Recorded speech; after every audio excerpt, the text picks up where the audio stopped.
त्यात मी गेली 4 ते 5 वर्ष मी महिला विभाग प्रमुख म्हणून काम करते आणि त्यामार्फत मी महिलांपर्यंत ऑलरेडी पोहोचलेले, की लाडकी बहीण योजना म्हणा किंवा महिलांसाठी महिला सक्षमीकरणासाठी वेगवेगळ्या आम्ही कॅम्पेनिंग घेतोय किंवा महिलांना घरघंटी, शिलाई मशीन हे मिळवून देण्यामध्ये मी मोठा हातभार लावते. त्याचप्रमाणे आम्ही महिलांसाठी हळदी कुंकू समारंभ घेत असतो, महिलांसाठी सहली घेत असतो. त्यामुळे मी आधीच महिलांपर्यंत तर पोहोचली आहे, तर महिलांना खूप आनंद होते की ह्या आमचं प्रतिनिधित्व करणार आहेत आणि ह्या अशी व्यक्ती आहे की आमच्या सुखदुःखात उभा राहतील.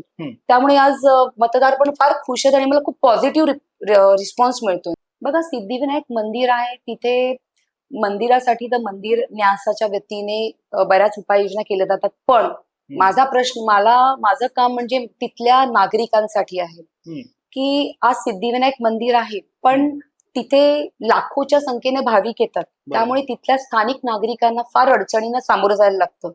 एक म्हणजे पार्किंगची व्यवस्था, दुसरी म्हणजे खूप ट्रॅफिक होतं तिथे.